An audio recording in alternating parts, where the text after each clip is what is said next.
Hey there, it's Val. Welcome back to Agrarian Skies. This is just a quick update today to show you what I did. Basically, I guess it's kind of a summary of what we did last night and what I had time for this morning. I won't be able to stream today, but I thought I'd at least get the update tour video out so you can at least watch that. So you may notice that the house looks a little bare, and that will be because, well, we've moved stuff, and I'll show you where in just a sec. I added some lava tanks here that the gods had us make in a quest. I like the open blocks tanks better because these ones are separate tanks, and I don't really like that, but I figured I'd use them. So let's see, that's that. Next,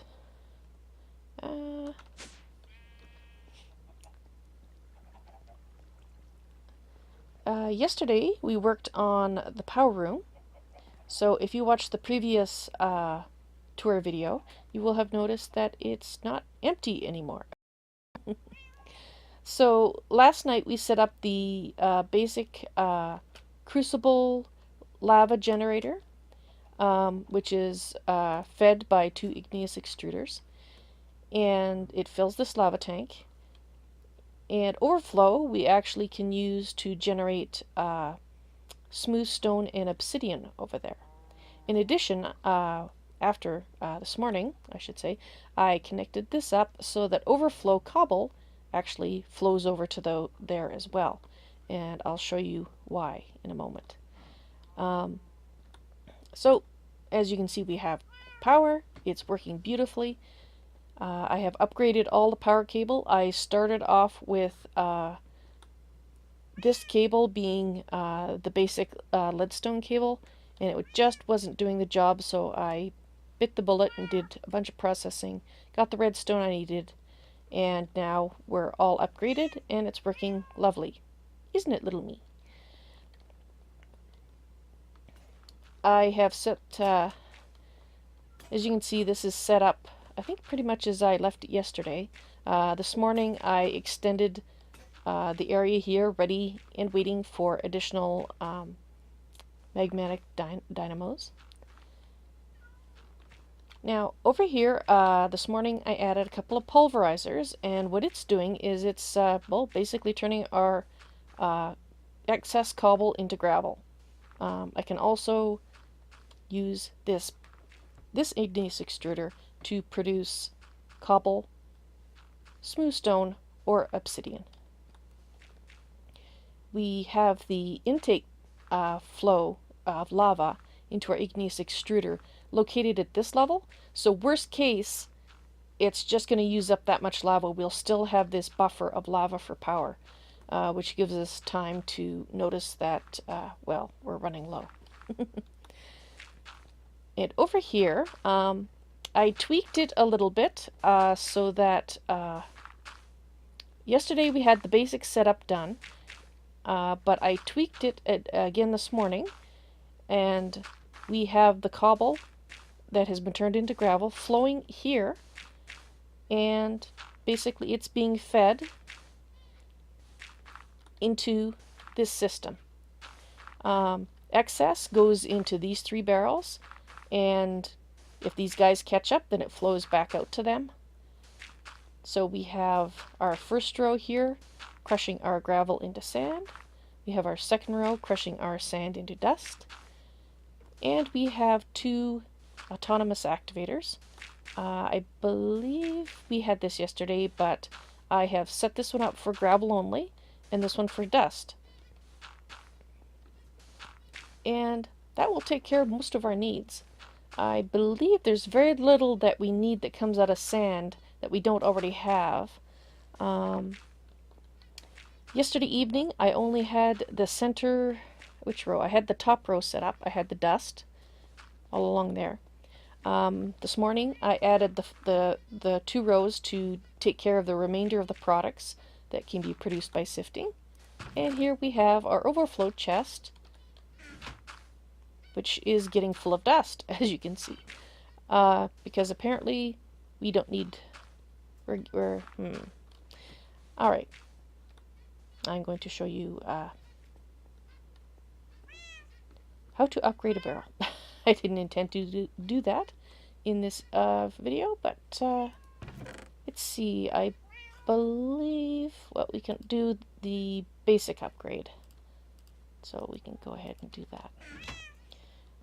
First we have to add a structural slot. Like so. And then we add the upgrade, and that actually doubles its capacity in this case. So let's just go ahead and take all this excess dust out of here. And we're just going to throw it in there. Now, given that we're producing an excess of dust, I think I'm going to go ahead and turn off the sand part. Now,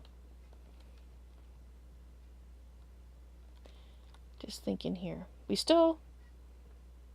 I did upgrade the sand one already, so we're still good. I'll let it accumulate sand because, well, we need it for other things.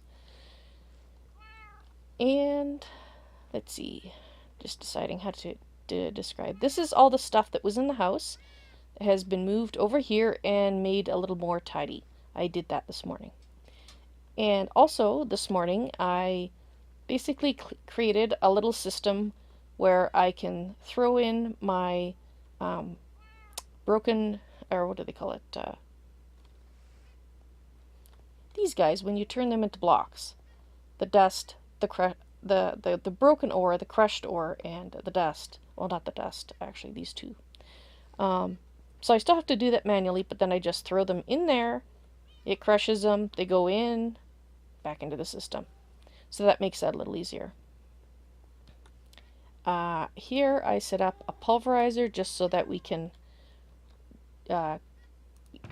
well, do things like crush our obsidian into dust for things we'll need in the future.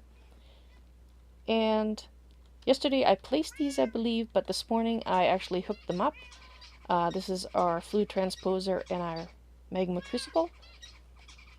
And that will allow us to make our impulse item ducts, which actually I did use a little bit of them over here.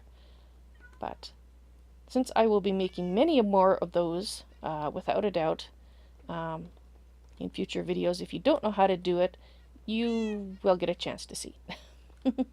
It's, and if you're watching and you want me to explain a little bit more how it works, you know, certainly feel free to ask. Let's see, and I set up a little workstation area here, so we got three things there I got set up with stuff that I'm planning to start off with tomorrow morning. And we also have our planters and our harvester working quite nicely. I have filled out all the dirt around here. I will be working tomorrow on finishing this off. And I actually had to turn off the tree part of the farm, and well, we were getting lots of wood, so I just turned it back over to jungle so that we can get a lot of it, and that's going to be our mainstay for wood. And I believe yesterday we did this as well. We set up. This is the output of the harvester, in case I didn't make that clear.